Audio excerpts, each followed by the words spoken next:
ahead and get started. We'll begin today with Ryan Aber of the Oklahoman, and then we'll go to Jason Kersey. Ryan? Yeah, Drake, obviously, Bedlam coming up, you've been around this rivalry for a long time. What's it going to be like, or how different is it going to be with the role you're playing this year versus maybe the last couple? And what are some of your biggest memories of Bedlam in the past?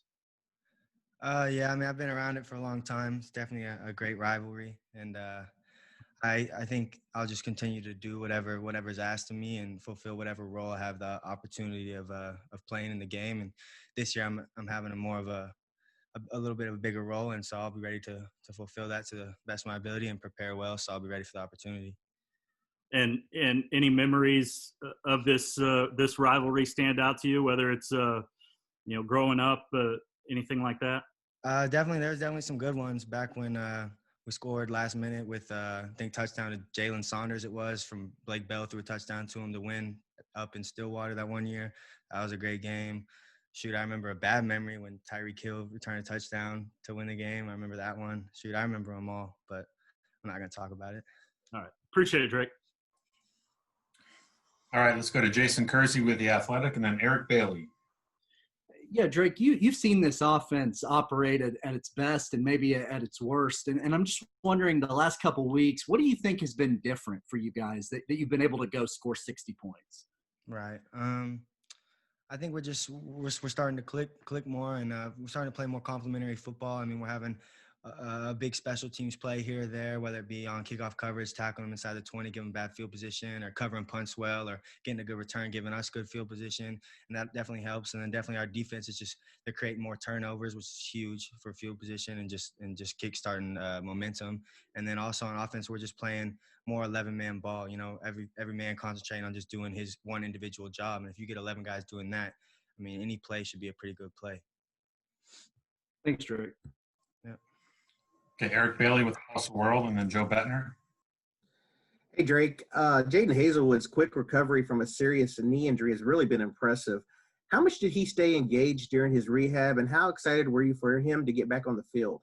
I'm thrilled for him to be back because I know he's just like me in terms of character and mentality. I mean, he was starving to get back on that field, and so I'm real happy that he's back out there. And I mean, he was super engaged from the day he was hurt to every single day through his recovery process. I mean, one of the first guys in the building, getting his rehab in, getting all his stuff in, still working out, still in all the meetings, being engaged, watching film, taking notes, all that. So he knew he'd be ready when he got back, and now he's back.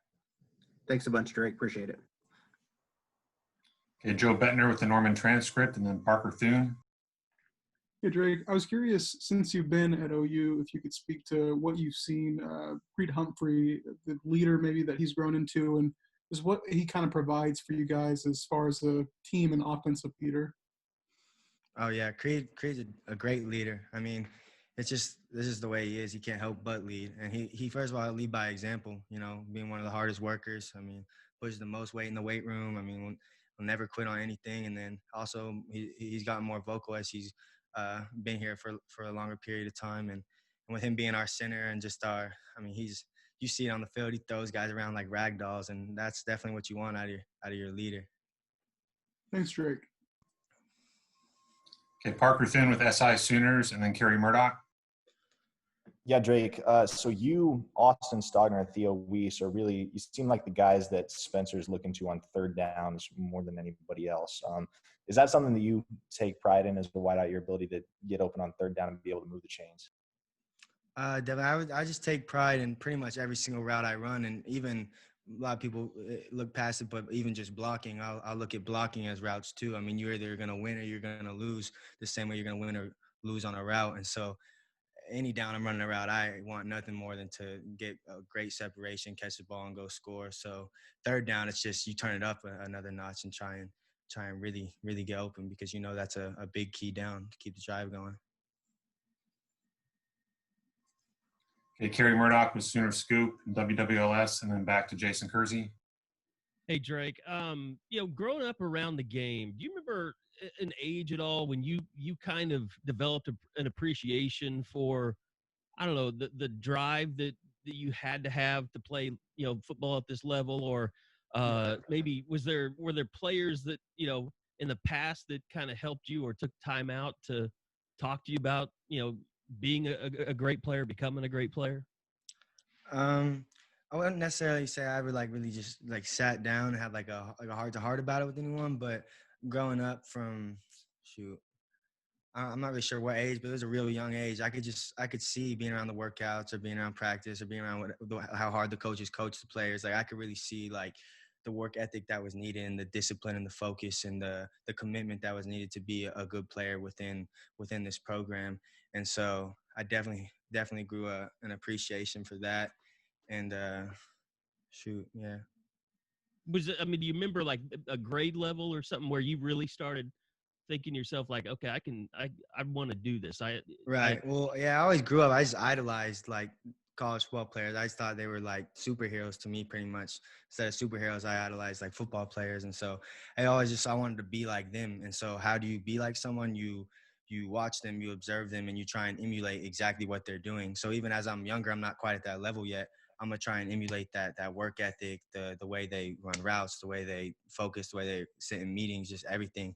And that probably started mm, like second, third grade. Like obviously I'm not going to be an amazing football player at that age, but like to really start realizing what it would take, I think that kind of helped shape who I am.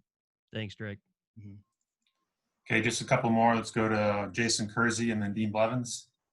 Drake, earlier you mentioned the boost you guys get from takeaways and those kinds of things. I'm wondering about when Spencer goes in on that touchdown and sort of is willing to lower his shoulder and go in. Is that inspiring for you guys, or does that make you nervous when your quarterback does stuff like that? I guess a little bit of both. But no, I do definitely love to see him lower his shoulder and get in there. I mean, yeah, it's a little bit of both. I mean, you definitely don't want to see your quarterback go in and just truck someone. And I mean, hopefully he doesn't get hurt or anything. And that's the only thing you really have to worry about. But it is definitely cool to see your quarterback who you try to keep his jersey clean, to see him just go truck someone for a touchdown. That's definitely pretty cool. Thanks, Drake. And Dean Blevins, News 9. Yeah, Drake, I was wondering, does your father know much football, do you think? And does he, do you get the same kind of coaching you got from him, I presume, before you got to OU? Like, do I get the same coaching here? No, from him. Just his input to you. Like now? No, yeah. I mean, he even growing up, he wasn't like real like on me like all the time, like about just coaching me up nonstop. I mean, I would think like he was just like being supportive of what I want to do. He didn't necessarily like press this on me. And then even now, I would say he's even more like he doesn't like try and coach me up, because he knows, I mean, I have great coaches that are around every day, and that's their individual job, is to coach my position. But I definitely think he could, if he sees something, he'll point it out to me for sure. But he's definitely just more supportive than anything.